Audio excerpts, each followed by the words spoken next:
So I'm just going to have a quick chat on probiotics and prebiotics in clinical practice. And most of whatever I'm presenting here today would be based on recent guidelines that have come out through ESPGHAN as well as the World Gastroenterology Organization guidelines. Okay. So concepts for you, we've gone a long way. We always thought bacteria cause disease. And we now know that bacteria don't always produce disease. Some of them, when nurtured properly, can actually prevent disease and also be used to treat certain infections and disease states. What does probiotic mean? Everybody knows by now that probiotic in Greek means for life, and we've always regarded foods like yogurt and milk drinks that contain live cultures of friendly bacteria to contain probiotics. The history of probiotics goes a long way beyond. There's a Persian version of the Old Testament states that Abraham owed his longevity to the consumption of sour milk.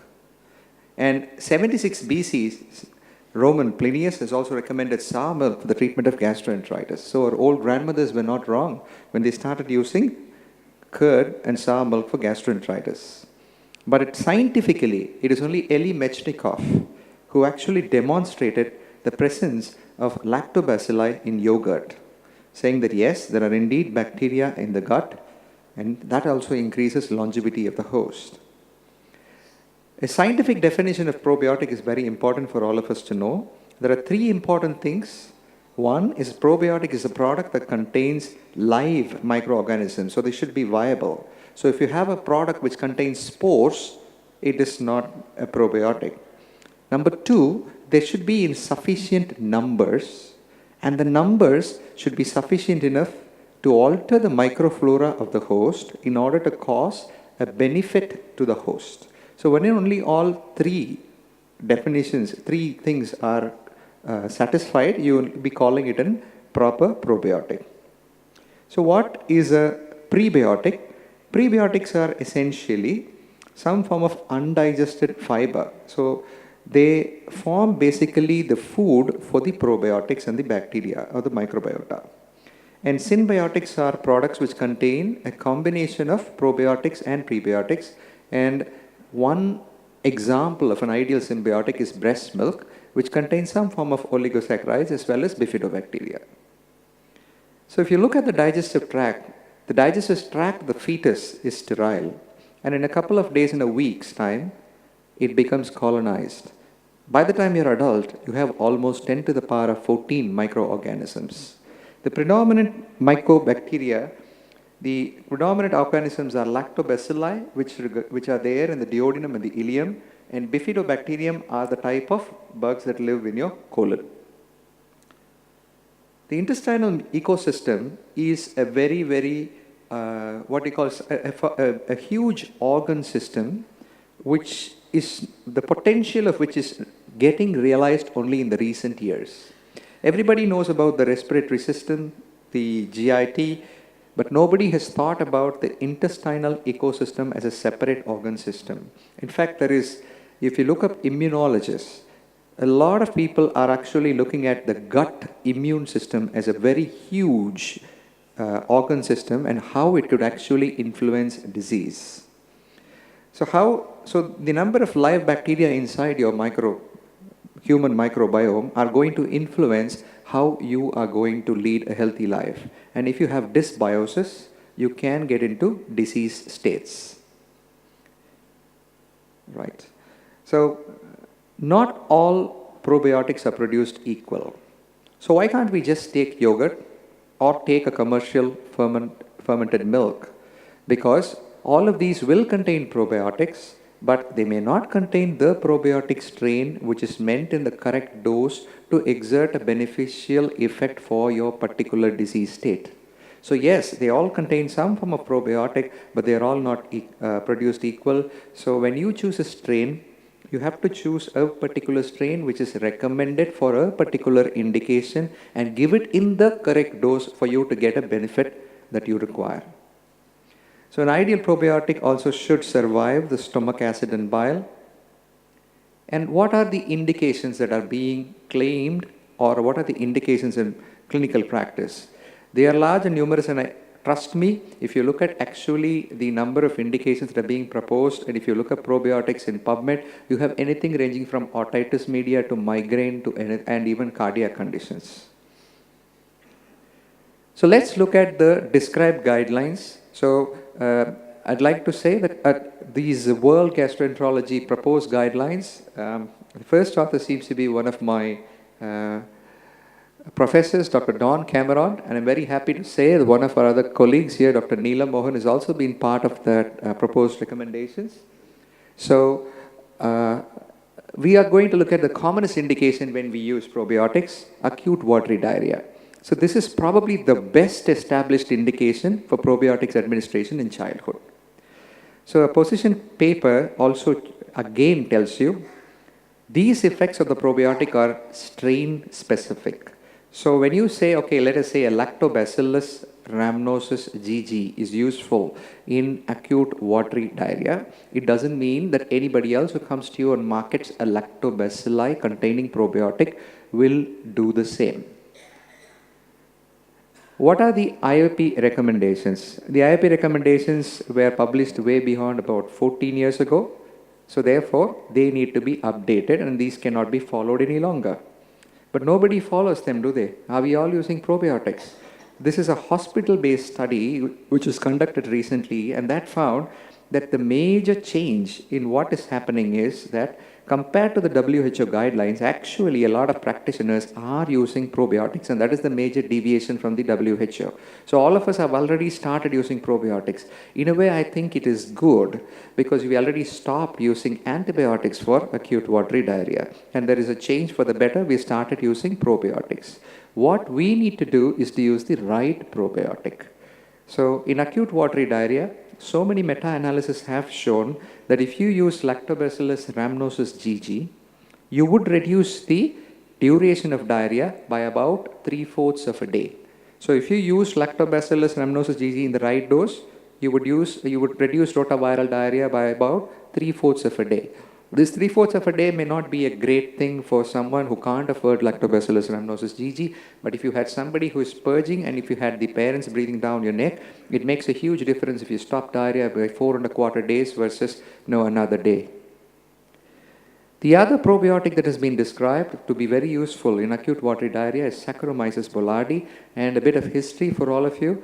Initially, they found that Saccharomyces boulardii was actually isolated from under the skin of this mangustan or lychee fruits. So when somebody had a lot of diarrhea, when these people were found sucking at these fruits, they were found that they did better in terms of diarrhea compared to those who did not eat these fruits. And that is how this was isolated. And after Lactobacillus rhamnosus GG, this is the second probiotic which has consistently demonstrated very good effect in the control of acute watery diarrhea in children. So the ESPGHAN guidelines clearly strongly recommend the use of probiotics as an adjunct to rehydration therapy, but they also say you please choose the manufacturer, make sure he's got adequate quality control. And at the moment, the recommendations are only for Lactobacillus rhamnosus GG and Saccharomyces boulardii. How I would like to impress this upon you is saying like, you can say that I have an iPhone. Everybody can say they have iPhone, but not all iPhones are the same. So you can have an iPhone 2G, which is not the same as an iPhone X, 64 gigabyte. So if 64 GB also means something, iPhone X also means something. So iPhone 2G is not the same. So if you are to use strain dependent, it's not Lactobacillus, it's LGG. If you are to use Saccharomyces boulardii, it is Saccharomyces boulardii CNNCM I745. Most of these are for rotaviral diarrhea, and these are dose dependent. Use the correct dose, and it works only when you begin very early in the course. What about antibiotic associated diarrhea? Antibiotic associated diarrhea is increasing because of our overuse of antibiotics in the Asia Pacific region. Physicians should evaluate other risk factors regarding how long are we going to give the antibiotic, what class of antibiotics, is the child hospitalized, is there any other comorbidities and the age, and are there any previous episodes of antibiotic associated diarrhea. The strong recommendations for antibiotic associated diarrhea prevention are again for only these two strains, LGG and Saccharomyces boulardii, And there's a very, very weak recommendation for prevention of C. difficile diarrhea using Saccharomyces boulardii, again CNNCM I745. Broadly, in my practice over the last 10 to 15 years, what I have seen is only amoxicillin in oral. Amoxicillin has sometimes caused a diarrhea. Very rarely we encounter an antibiotic-associated diarrhea in office practice. Occasionally, if you have children who are long-term indwelling in inpatients, then you may have an associated antibiotic-associated diarrhea. We've always tried to look for C. difficile in all our patients. We've never been successful, so I don't personally think that AAD is a very huge burden for our country. But yes, this may be a very good topic for someone to present in the next meeting. What about nosocomial diarrhea? Nosocomial diarrhea is mostly rotaviral. And the evidence again is for LGG, and the expert group recommends the administration of LGG considered in hospitalized children for the prevention of intestinal infections. Well, if you look at most of the hospitals are nowadays becoming NABH, so if you wanted to prevent rotaviral diarrhea from one child to the other, all you need to do is to have a 6 feet distance or isolate a child with rotaviral diarrhea, practice hand hygiene, and then you should be able to prevent rotaviral diarrhea. So that again, this is not a strong indication for use probiotic. What about infantile colic? So this is another condition, so where we don't have a definitive cure for infantile colic.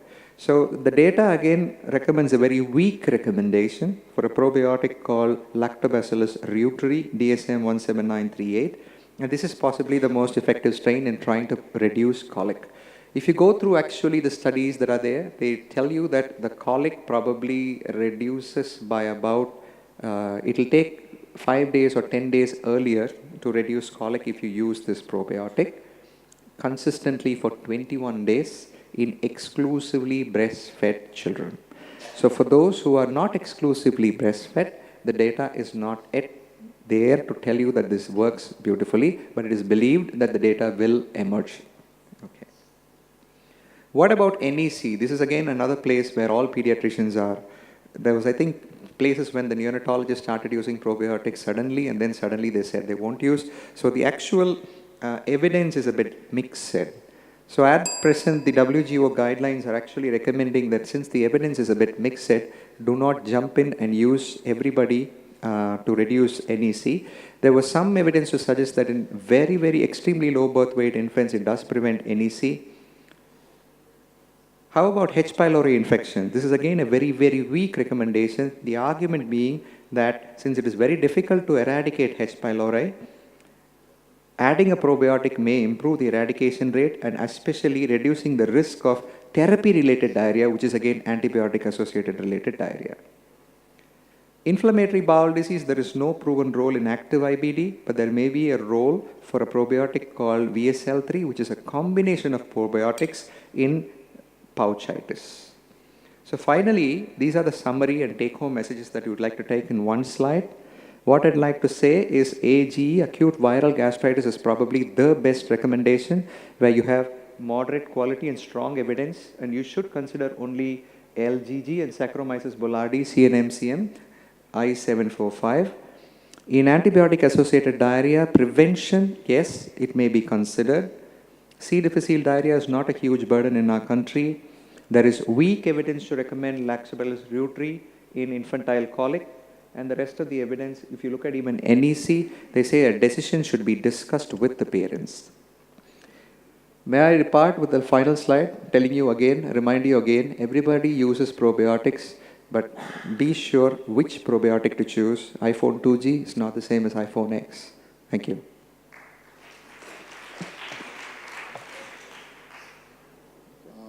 Just a comment on NEC. I think the recent Espegan paper, I think 2 months ago it was published, they not only recommend, it's about 11,000 newborns they followed up. They do recommend the use strongly. They can use it. In very low they even birth go to weight. the extent of saying use Lactobacillus GG or Bifidobacterium longum or in fact even reuteri. So these are the three they have recommended. The original recommendation from Australia, the Dashpande group, that still left, which is useful, which is not useful, but this position paper is fairly clear on that. I agree. There are differences between the Europeans and the Australians. And recently we had an Australian neonatologist coming up and talking to us in various forums. And he was again divided on his opinion on whether to jump into probiotics or not. I need to make a comment that still the. I need to make a comment, especially that the Indian Academy of Pediatrics, especially in the National Task Force guidelines in 2004, they still do not recommend the use of probiotics, especially in the management of acute watery diarrhea, that is viral diarrhea. Neither in cases, neither recommends the use of this probiotics, which are evidence-based. There is a strong evidence in the favor of for the prevention of antibiotic-associated diarrhea as well. Well, now is the time to we need to revise the guidelines because rotavirus vaccines is nowadays available in the Indian market, and at the same time, the Lactobacillus GG, rhamnosus GG is also available this year, 2018. Previously, Saccharomyces boulardii was available till date. Now, Lactobacillus rhamnosus GG is available, and and there are no doubts about that we do have the Indian studies. Previously, the IAP did not endorse because of the two factors. One was because the breastfeeding pattern was different, and because of the difference in the colonization of the gut. Now the Indian studies are available. So Tupa Ganguly was sitting over here. She had also made a publication over that, and she had shown that this Saccharomyces boulardii and even the Lactobacillus GG, rhamnosus GG, has been found to be effective in reducing the duration of diarrhea, watery diarrhea. So this is one thing. Another thing is that I would like to just inform the audience that we in the Indian market, the prebiotics and probiotics have been flooded. The prebiotics, as a matter of fact, do not have any role. We do not have any scientific data regarding its therapeutic efficacy. But aggressive marketing by probiotics has taken the pediatrician for granted.